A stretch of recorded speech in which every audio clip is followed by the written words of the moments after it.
তিন নম্বর প্রশ্ন বলছেন, আসসালামু আলাইকুম শাইখ। ওয়ালাইকুম সালাতুল্লাহ। কোরআনের হাফেজ, একটি হাফেজি মাদ্রাসার শিক্ষক 20,000 টাকা বেতন পায়।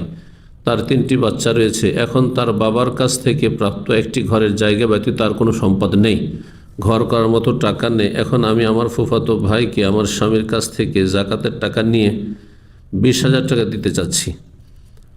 প্রশ্ন হচ্ছে, তাকে দিলে কি আমার জাকাত আদায় হবে? যদি তিনি যারা জাকাতের হকদার তাদের অন্তর্ভুক্ত হয়, সূরা তওবার আয়াত নম্বর 60-এ মহান আল্লাহ তাদের কথা বর্ণনা করেছেন। 8 শ্রেণীর মানুষ, ইন্নামা সাদাকাতু লিল ফুকারা ওয়াল মাসাকিন, এইভাবে আল্লাহ বর্ণনা করেছেন। তার বিস্তারিত আলোচনা আমার আলোচনায় আছে, সেখান থেকে বিস্তারিত শুনে নেবেন। এক কথায় তার যে অবস্থা, তাতে তার যে জরুরি যেসব প্রয়োজন সেগুলি যদি অভাব থাকে, মানুষের জরুরি প্রয়োজন হচ্ছে খাওয়া দাওয়া, খাওয়া খরচে অভাব, বস্ত্র তার ছেলে মেয়েদের তাতে যদি অভাব থাকে, ঘর বাড়ি নেই, অভাব রয়েছে, বসবাসের জায়গা প্রয়োজন জরুরি, চিকিৎসার প্রয়োজন, চিকিৎসাতে অভাব রয়েছে, ঘাটতি রয়েছে, এই সমস্ত জিনিস মানুষের জন্য জরুরি। এসব ক্ষেত্রে কারো যদি অভাব থাকে, যতটা পরিমাণ অভাব আছে ততটা সে মিসকিন, সুতরাং সে জাকাত নিতে পারবে, তাকে জাকাত দিতে পারবেন। তার ঘর বাড়ি তৈরির জন্য জাকাত দিতে পারবেন, তার চিকিৎসার প্রয়োজন, তার ছেলেমেয়ে চিকিৎসা দিতে পারবেন, তার বস্ত্রের জন্য দিতে পারবেন, ইত্যাদি।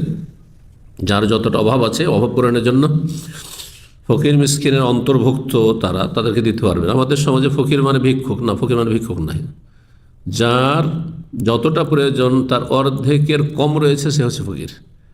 আর যার যতটা প্রয়োজন লাগে যে মৌলিক বিষয়গুলির ক্ষেত্রে তার অর্ধেকের বেশি রয়েছে, সামান্য কিছু ঘাটতি রয়েছে, 60% থেকে নিয়ে 80-90% আছে, আর বাকিটা ঘাটতি রয়েছে, এইরকম হলে সে মিসকিনের অন্তর্ভুক্ত, তাকে জাকাত দিতে পারবে। জি, যদিও কোনোদিন কারো কাছে চাই না।